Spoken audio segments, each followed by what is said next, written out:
Hello everyone. आज हम लोग न्यू चैप्टर में देखेंगे।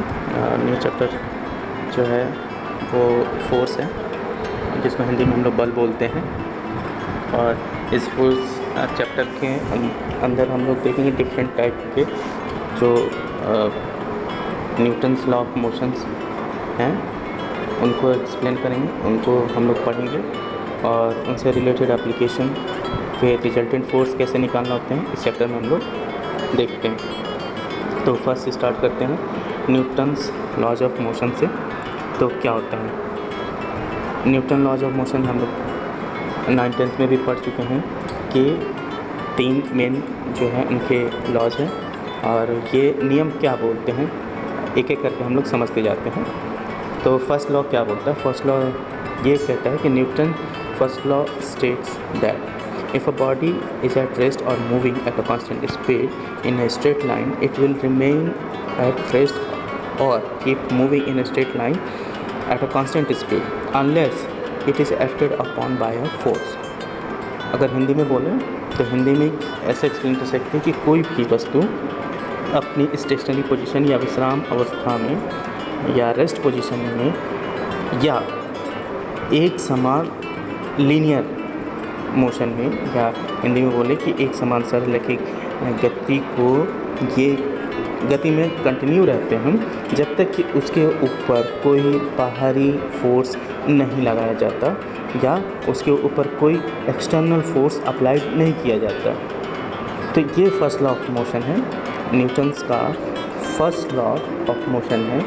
ये कहता है कि कोई भी वस्तु, जैसे कि हम एप्लीकेशन या उसके एग्जांपल अगर हम समझें तो जैसे कि कोई ट्रेन है या कोई भी व्हीकल है, वो अगर एक जगह खड़ी है, तो अगर कोई ट्रेन अपने पटरी पे स्टेशन पे वो खड़ी है तो वो तब तक खड़ी रहेगी जब तक कि उसको इंजन के द्वारा फोर्स लगा के खींचा ना जाए।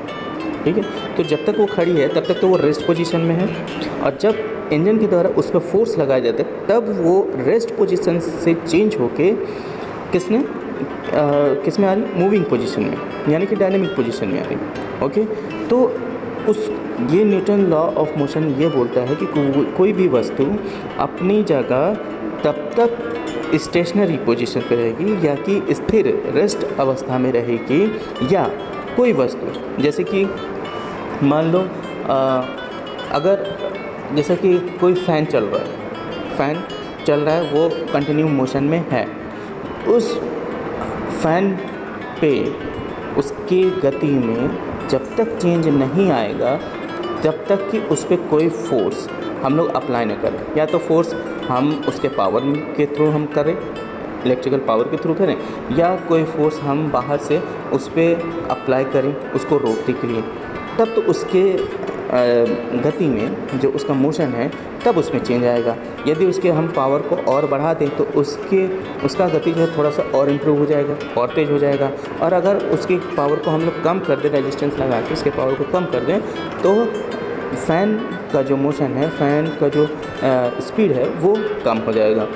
तो कहने का मतलब ये है कि Newton first law of motion ये बोलता है कि कोई भी वस्तु अपने रेस्ट पोजीशन और मूविंग पोजीशन में, या तो वो रेस्ट पोजीशन में रहेगी, या तो अगर कोई वस्तु अपनी जगह खड़ी है तो खड़ी ही रहेगी, या कोई वस्तु चल रही है तो चलती ही रहेगी जब तक कि उस पर कोई एक्सटर्नल फोर्स अप्लाइड नहीं किया जाता। ये है न्यूटन फर्स्ट लॉ। ठीक है, this postulate is known as a law of inertia. इसको हम लॉ ऑफ इनर्शिया के नाम से भी जानते हैं। ओके, जड़त्व, जिसको हम जड़त्व आघूर्ण बोलते हैं हिंदी में।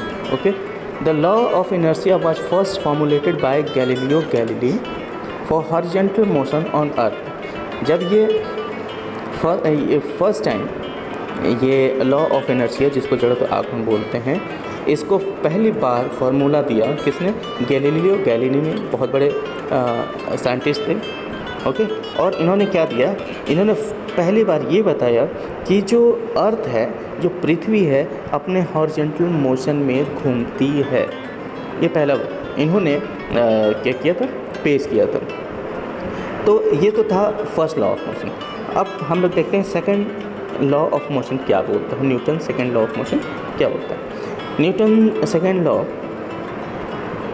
ये बोलता है, it state that the time rate of change of the momentum of a body is equal in both magnitude and direction to the force imposed on it. Hindi में अगर मैं बताऊं कि किसी वस्तु के आवेग यानी कि मोमेंटम को हम लोग आवेग बोलते हैं, किसी वस्तु का आवेग परिवर्तन की दर पर कार्यरत जो एक्सटर्नल फोर्स होता है, जो उस पर हम अगर कोई बाहरी बल हम लगाते हैं तो वो जो है जो मोमेंटम होता है, वस्तु का मोमेंटम होता है, किसके डायरेक्टली प्रोपोर्शनल होगा, वो डायरेक्टली प्रोपोर्शनल होगा जो एक्सटर्नल फोर्स लगाई गई होती है। और यह एक्सटर्नल जो मोमेंटम होता है, जो मोमेंटम ऑफ बॉडी होता है, यह उसी दिशा में होती है जिसमें कि बल कार्यरत होता है।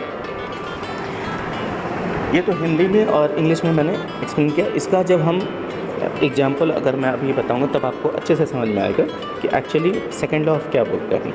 मैं फिर से समझा रहा हूँ, हिंदी में फिर से एक्सप्लेन कर रहा हूँ आपके लिए कि किसी वस्तु के आवेग परिवर्तन की दर पर कार्यरत बाह्य बल के अनुक्रमानुपाती होती है, यानी कि डायरेक्टली प्रोपोर्शनल तो होते हैं, और यह उसी दिशा में होती है जिसमें कि बल जो है अप्लाइड हो रहा होता है, यानी कि अप्लाइड होता है। Okay, the momentum of body is equal to the product of mass and its velocity. Okay, अब जो मोमेंटम है जिसको हम लोग बोलते हैं कि आवेग जिसको हम लोग बोलते हैं, वो क्या होता है, ये किसका प्रोडक्ट होता है? प्रोडक्ट होता है जैसे कि मान लो कोई फोर्स है, फोर्स अप्लाई किया जा रहा है, तो वो फोर्स किसके होता है? मास के एंड वेलोसिटी के, ठीक है, वेलोसिटी के। ओके, अब हम अगर मान लिया, अब इस वेलोसिटी को हम लोग चाहते हैं कि दो टाइप की वेलोसिटी होती है, एक इनिशियल और एक फाइनल वेलोसिटी। इनिशियल वेलोसिटी को हम लोग क्या करते हैं? जीरो से डिनोट करते, यू से डिनोट करते हैं, और फाइनल वेलोसिटी को वी से डिनोट करते हैं। तो यहाँ पे अगर मैं एक्सप्लेन करूँ आपको, मैं फिर से अच्छे से एक्सप्लेन करता हूँ, तो क्या देखते हैं हम लोग कि अगर मान लो हम F डिनोट करते हैं तो M तो सेम रहेगा। तो हमने क्या पढ़ा? वेग परिवर्तन की दर, यानी कि the rate of change of momentum. तो हमने यही देखा, तो rate of change of momentum में क्या हम बोलते हैं? वेग परिवर्तन। अब परिवर्तन क्या है कि final velocity minus initial velocity. तो फाइनल वेलोसिटी हमने लिया v और इनिशियल वेलोसिटी लिया हमने u। ओके, और इनके परिवर्तन की दर, सीधी सी बात है, जब हम परिवर्तन की दर निकालते हैं तो टाइम से हम डिवाइड करते हैं। ओके, तो ये जो पोजीशन, इतना पोजीशन हुआ, ओके, मैं फिर से बता रहा हूँ कि जो ये वाला पोजीशन हुआ, ओके, तो इसको हम लोग क्या बोलते हैं? वेग परिवर्तन की दर को हम लोग क्या बोलते हैं? एक्सेलरेशन, यानी कि हिंदी में त्वरण बोलते हैं। The rate of change of the motion is called as a acceleration. तो फिर यहाँ पे F इज इक्वल टू क्या हो गया? M इंटू A, और यही हुआ क्या आपका second law of Newton second law.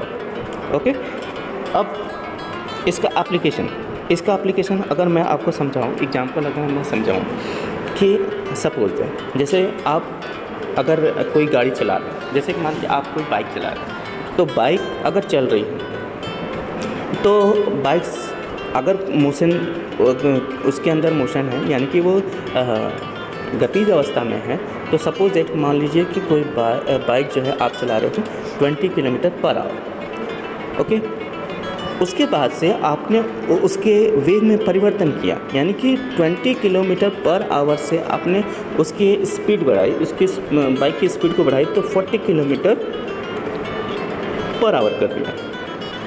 तो आपने उसके स्पीड में चेंजेस लाए। स्पीड क्या है? वेग, हिंदी में जिसको हम लोग बोलते हैं वेग। तो उसके स्पीड में आपने क्या लिया कि 20 किलोमीटर पर आवर से आपने इंक्रीज़ कर दिया 40 किलोमीटर पर आवर।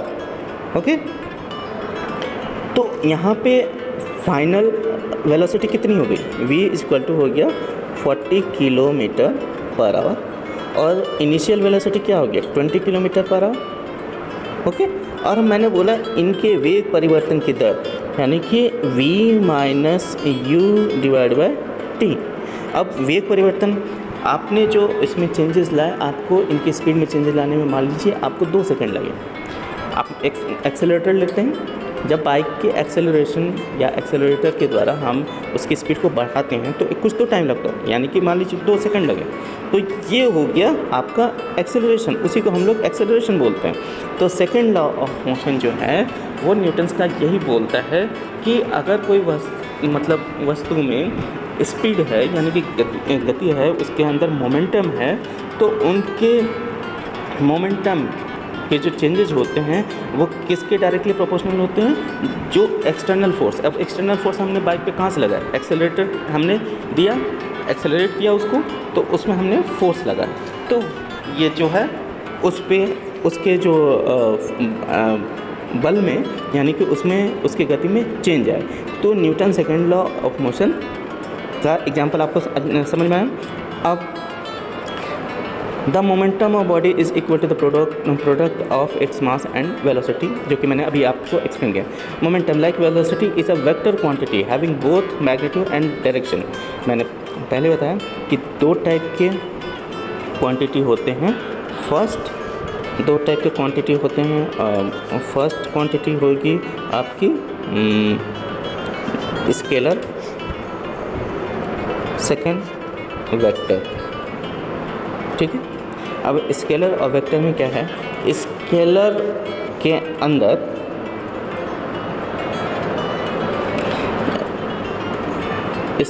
अंदर सिर्फ मैग्नीट्यूड होता है, और वेक्टर के अंदर आपको मैग्नीट्यूड के साथ डायरेक्शन भी होता है, ठीक है, डायरेक्शन भी होता है, और इसी को हम लोग वेक्टर क्वांटिटी बोलते हैं। ओके, तो 2 चीज़ समझ में आई। तो यहाँ मोमेंटम जो है वो क्या है, इसके अंदर मैग्नीट्यूड तो है ही है और साथ में डायरेक्शन भी है। अब मैंने एक्सेलरेशन जो हमने आपको समझाया, तो एक्सेलरेशन में हमने क्या किया था, मैग्नीट्यूड क्या था, तो फाइनल वेलोसिटी हम क्या बताए, तो 40 किलोमीटर पर आवर सपोज, तो ये 40 किलोमीटर पर आवर ये तो हो गया मैग्नीट्यूड। ओके, अब डायरेक्शन क्या है, डायरेक्शन ये है कि ये जो फाइनल वेलोसिटी है वो कहाँ से, ये इनिशियल वेलोसिटी से है। अब इनिशियल वेलोसिटी क्या था, 20 किलोमीटर पर आवर। अब 20 किलोमीटर पर, अब इसका डायरेक्शन जो हम, ये तो मैग्नीट्यूड हो गया 20 किलोमीटर पर आवर और 40 किलोमीटर पर आवर मैग्नीट्यूड हो गया, बट इसका डायरेक्शन क्या है, इंक्रीजिंग है, यानी कि जिस बाइक में जो स्पीड है, जिस डायरेक्शन में जा रहा है, उसी डायरेक्शन में हमने स्पीड को और बढ़ाया, यानी कि इसमें डायरेक्शन मिल रहा है, बाइक की स्पीड और बढ़ रही है, ठीक है। अगर हम एक्सेलरेशन कम करें तो बाइक की स्पीड घटेगी, यानी कि उसका डायरेक्शन जस्ट अपोजिट हो गया। तो यहाँ पे यही है कि ये जो है मोमेंटम जो है वो वेक्टर क्वांटिटी है। ओके, इसके अंदर मैग्नीट्यूड और डायरेक्शन दोनों पाए जाते हैं। तो ये तो था आपका second law of second law of motion, जिसको हम न्यूटन्स लॉ ऑफ मोशन भी बोलते हैं। अब हम लोग एक्सप्लेन करेंगे या मैं समझाऊंगा third Newton law of motion. तो थर्ड लॉ क्या होता है, थर्ड लॉ सबको पता है, क्या था, व्हेन 2 बॉडीज इंटरैक्ट, जब 2 वस्तु आपस में या 2 फोर्सेस आपस में इंटरैक्ट करते हैं तो क्या होता है, they apply force one to another that are equal in magnitude and opposite in direction. Okay, जिसको हम हिंदी में बोलते हैं कि प्रत्येक क्रिया के इक्वल और अपोजिट प्रतिक्रिया, यानी कि रिएक्शन होती है, यानी कि every action has a reaction, हमने नाम सुना, ठीक है। तो अब अथवा जिसको हिंदी में हम बताएं कि प्रत्येक क्रिया के लिए सेम एंड अपोजिट रिएक्शन होती है, अथवा 2 वस्तुओं को परस्पर प्रतिक्रिया बराबर और विपरीत होती है। ओके, ये आपको समझ में आ गया। सिंपल लैंग्वेज में जो आपको पता है कि every action has a reaction, आपको ये third law of Newton's law पता है। Okay, the third law is also known as the law of action and reaction. Okay, चलिए, इसके भी बात समझ में आई। अब इसका भी एग्जांपल आपको अच्छे से पता है कि सपोज दैट जैसे कि अगर हम जैसे किसी बंदूक से या किसी गन से अगर हम फायर करते हैं तो जैसे ही हम ट्रिगर दबाते हैं तो जो फोर्स सामने जिस फोर्स से गोली बाहर निकलती है उसके जस्ट इक्वल फोर्स आपको अपोजिट डायरेक्शन में बंदूक आपके ऊपर लगाती है, जिससे कि आप पीछे की ओर हट जाते हैं। ओके, तो ये हो गया एक्शन और रिएक्शन का एग्जांपल।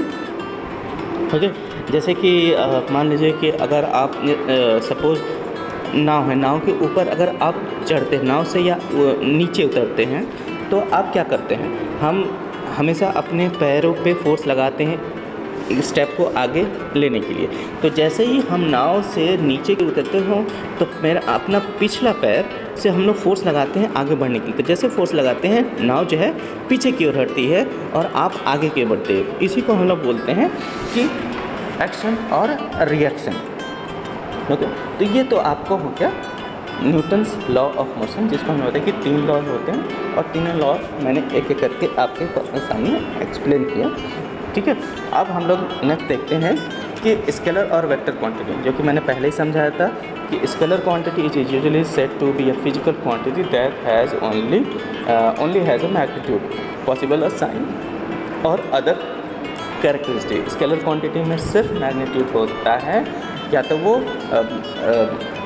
सिर्फ उसके अंदर साइन का आप चेंज देख सकते हैं कि प्लस मैग्नीट्यूड या माइनस मैग्नीट्यूड ये हो सकता है। हाँ, लेकिन वेक्टर क्वांटिटी में कि क्वांटिटी के साथ साथ ये मैग्नीट्यूड के साथ साथ इसमें डायरेक्शन भी पाए जाते हैं। तो ये आपको स्केलर क्वांटिटी और वेक्टर क्वांटिटी में डिफरेंस आपको समझ में आया होगा। नेक्स्ट हम लोग देखेंगे कि रिजल्टेंट फोर्स। अब यहाँ पे हम लोग रिजल्टेंट फोर्स कैसे निकालते हैं। तो रिजल्टेंट फोर्स निकालने से पहले मैं एक बार फिर से बता दूँ कि जो फोर्स की यूनिट होती है क्या होती है। फोर्स की यूनिट हमेशा अगर हम 2-3 टाइप के सिस्टम में, अगर मैं तीनों टाइप के सिस्टम में मैं बताऊं तो सब में फॉर्मूला तो सेम रहता है, F = m × a, जो कि हमने पहले बताया था कि F = मास इंटू एक्सेलरेशन, और एक्सेलरेशन क्या है तो वेग परिवर्तन। Okay, the rate of change of velocity, ये चीज़ में बताया। तो सबसे पहले हम लोग रिजल्टेंट फोर्स निकालने से पहले हम लोग इसकी यूनिट देख लेंगे कि यूनिट क्या होती है। तो फोर्स की यूनिट अगर सीजीएस सिस्टम में देखेंगे तो सीजीएस सिस्टम में फोर्स की यूनिट होती है जिसको हम लोग बोलते हैं डाइन। ओके, और एफपीएस सिस्टम में फुट पाउंड सेकंड सिस्टम में अगर हम फोर्स की यूनिट देखेंगे तो फुट पाउंड सेकंड सिस्टम में फोर्स की यूनिट होती है पाउंडल। और एम्पियर सिस्टम में मीटर किलोग्राम सेकंड सिस्टम में अगर देखेंगे तो फोर्स की यूनिट होती है न्यूटन। ओके, तो ये तो थी आपके फोर्स की यूनिट, जो कि 3 सिस्टम में, जो सेंटीमीटर ग्राम सेकंड सिस्टम में dyne, foot pound second system में होता है पाउंडल और मीटर किलोग्राम सेकंड सिस्टम में होता है न्यूटन। ओके, तो हम लोग हर सिस्टम में अलग अलग देख लेंगे कि कब कहाँ हमें डाइन, पाउंडल और न्यूटन का यूज करना होगा। नेक्स्ट हम लोग देखते हैं आपको रिजल्टेंट फोर्स कैसे डिफरेंट निकालते। तो रिजल्टेंट फोर्स निकालने के लिए सबसे पहले 3 टाइप के केस यहाँ पे पाए, जो अवस्थाएं होती हैं, जो डिफरेंट टाइप के सिचुएशन होते हैं कि रिजल्टेंट फोर्स हम लोग कैसे निकालते हैं। तो फर्स्ट केस में हम लोग क्या देखते हैं, फर्स्ट केस लीनियर फोर्स के लिए होता है। लीनियर फोर्स जो कि एक समान सीधी लाइन में फोर्स लग रहे होते हैं, लीनियर फोर्स जिसको हम लोग बोलते हैं। सपोज दैट कि 2 forces acting in the same direction. अगर कोई बॉडी है, जैसे कि ये बॉडी है, इस पे 2 फोर्स लग रहे हैं, 3 न्यूटन एंड 4 न्यूटन के, एक ही साइड को लग रहे हैं। तो अब एक ही साइड के लग रहे हैं तो इनमें रिजल्टेंट फोर्स, सपोज दैट कि अगर मान लो एक बुलक कार्ट है जिसमें कि बैलगाड़ी जिसको हम लोग बोलते हैं, कि मान लो बैलगाड़ी, उस पर अगर 2 बैल एक बैलगाड़ी को खींच रहे हैं, सपोज दैट 2 बैल एक बैलगाड़ी को खींच रहे हैं, तो एक बैल खींचेगा तो एक फोर्स लगाएगा। अगर 2 बैल लग गए तो दोनों बैलों का रिजल्टेंट, दोनों मिलके बैलगाड़ी को खींचेंगे तो उनका रिजल्टेंट फोर्स दोनों का रिजल्टेंट होगा। ठीक है, तो यहाँ पे मैं ये दिखा दूँ कि अगर किसी बॉडी पे 2 फोर्स लग रहे हैं तो दोनों का रिजल्टेंट क्या होगा। जैसे यहाँ 3 न्यूटन है, 4 न्यूटन है, तो दोनों का रिजल्टेंट आपस में ऐड हो जाएंगे सिंपली, क्योंकि वो एक ही डायरेक्शन में काम कर रहे हैं, तो सिंपल ये ऐड हो जाएंगे, जिसको हम लोग ऐड करने के बाद से हमको क्या मिलता है 7 Newton. The resultant force is in the same direction as the two forces and has the magnitude equal to the sum of the two magnitude. दो फोर्स लग रहे हैं, दोनों के मैग्नीट्यूड्स अलग हैं, 3 न्यूटन 4 न्यूटन, और दोनों का जो रिजल्टेंट फोर्स है उन दोनों के सम के बराबर होगा। तो दोनों का सम अगर हम लोग ऐड कर देंगे तो 3 + 4 होता है 7, तो टोटल रिजल्टेंट फोर्स आपका निकलेगा 7 न्यूटन फोर्स, जो कि सेम डायरेक्शन में लग रहा है। ओके, नेक्स्ट अगर मैं आपको बताऊं तो अब देखिए यहाँ पे दो फोर्स लग रहा है। केस 1 के लीनियर फोर्स में ही हम लोग बात कर रहे हैं, आप ये बात ध्यान रखिएगा। तो केस 1 के लीनियर फोर्स में अगर एक सेम बॉडी है, सेम बॉडी पे दो फोर्स अप्लाइड हो रहे हैं, बट उनके डायरेक्शन अपोजिट हैं। यहाँ पे याद देखिए, two forces acting on opposite direction are not in the equal magnitude. ठीक है, दो फोर्स काम कर रहे हैं एक ही बॉडी पे और दोनों अलग अलग डायरेक्शन में हैं और मैग्नीट्यूड भी दोनों के अलग अलग हैं। तो रिजल्टेंट फोर्स क्या होगा? रिजल्टेंट फोर्स सबसे पहली बात ये होगा कि रिजल्टेंट फोर्स इन दोनों का डिफरेंस होगा, और इन दोनों का डिफरेंस होने के साथ साथ डायरेक्शन उसका निकलेगा जिधर ज़्यादा मैग्नीट्यूड के फोर्स लग रहे हैं। ओके, तो इन दोनों का डिफरेंस एक अलग डायरेक्शन में जा रहा है, एक अलग डायरेक्शन में जा रहा है। तो सीधी सी बात है, जैसे कि टग ऑफ वॉर आप देखते हैं, तो टग ऑफ वॉर में दोनों तरफ से फोर्स लगाई जाती है और जीतता वही है जो ज़्यादा फोर्स जो है वो अप्लाई किया होता है। तो अब यहाँ पे देखेंगे तो हम लोग निकालेंगे कितने ज़्यादा फोर्स है, तो डिफरेंस निकालना है। तो डिफरेंस 5 - 3 = 2 न्यूटन, और 2 न्यूटन डायरेक्शन किधर होगा? जिधर ज़्यादा फोर्स अप्लाई होता है। ज़्यादा फोर्स किधर है? 5 न्यूटन, तो 5 न्यूटन की तरफ ये डायरेक्शन अप्लाई होगा। तो रिजल्टेंट फोर्स होगा आपका 2 न्यूटन, हाँ, और डायरेक्शन होगा 5 न्यूटन के डायरेक्शन में। ओके, तो ये बात समझ में आई। The resultant force is in the same direction as the force with the larger magnitude and have the magnitudes equal to the difference between the magnitudes of two forces. ठीक है, अब नेक्स्ट इसी कोर्स में देखेंगे कि यहाँ पे different force लग रहे हैं और डिफरेंट डायरेक्शन में। ओके, तो यहाँ पे अगर हम रिजल्टेंट फोर्स की बात करें तो इस बॉडी से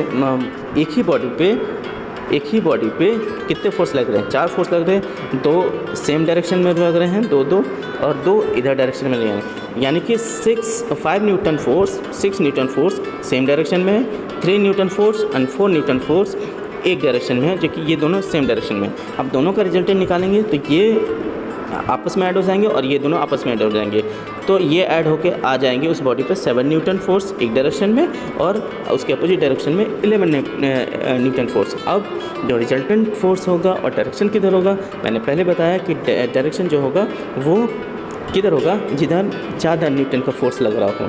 तो रिजल्टेंट फोर्स कितना होगा? इन दोनों का डिफरेंस। अगर अपोजिट डायरेक्शन में है तो उन दोनों के डिफरेंसेस जो है रिजल्टेंट फोर्स होंगे, और डायरेक्शन होगा किधर? जिधर ज़्यादा न्यूटन का फोर्स लग रहा है।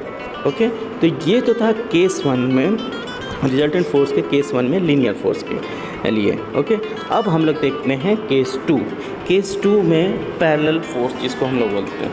तो पैरेलल फोर्स में क्या होता है? तो पैरेलल फोर्स ये होता है कि जब एक साथ 2 या 2 से अधिक पैरेलल फोर्स एक ही बॉडी पे काम एक्ट कर रहे होते हैं, अप्लाइड होते हैं, तो उनको हम पैरेलल फोर्स बोलते हैं। ठीक है, अब यहाँ पे when 2 or more parallel force acting in the same direction, then their resultant force will be the equal to algebraic sum of magnitude all forces, and direction will be the same of resultant parallel force, and the resultant force will work on center point of line of all the forces। अगर हिंदी में मैं आपको explain कर बताऊं तो जब 2 या 2 से अधिक समांतर पैरेलल फोर्स को समांतर फोर्स हम लोग होते हैं, समांतर पर एक ही दिशा में कार्य करते हैं, तो उनका रिजल्टेंट फोर्स उनकी अलजेब्रिक सम यानी कि गणितीय योग के बराबर होता है, और यह उसी दिशा में उन बलों के समांतर कार्य करता है, समांतर ही कार्य करता है। यह परिणामी बल यानी कि रिजल्टेंट फोर्स जो होता है वो क्या होता है? The end resultant force will work on centre point of line of all forces. यह परिणामी बल उन सभी बलों के बीच सभी बलों के लगने वाले बिंदुओं को मिलाने वाली रेखा पर किसी बिंदु पर कार्य करता है। यानी कि ये जैसे कि सारे फोर्स यहाँ पे लग रहे हैं, जैसे ये एक बॉडी है, जैसे यहाँ पे F1 लगा, F2 लगा, F3 लगा, F4 लगा। अब इनका रिजल्टेंट क्या होगा?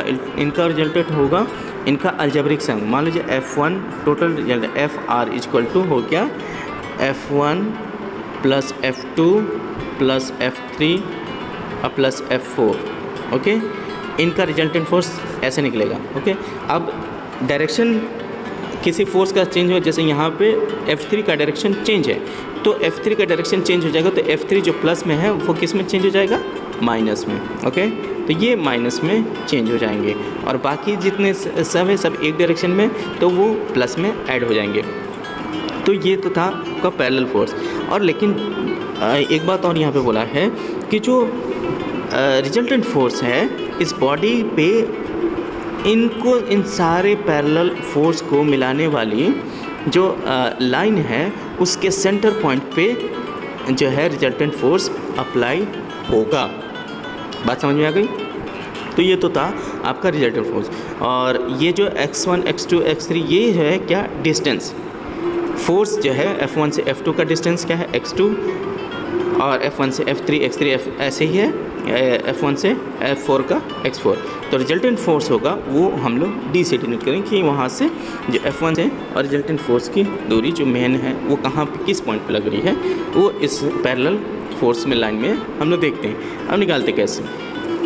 सपोज यहाँ पे आप देखिए, यहाँ पे कोई बॉडी है, मान लीजिए A एंड B। ओके, और ये दोनों पैरेलल फोर्स जो है काम कर रहे हैं P एंड Q। तो रिजल्टेंट फोर्स क्या हो जाएगा?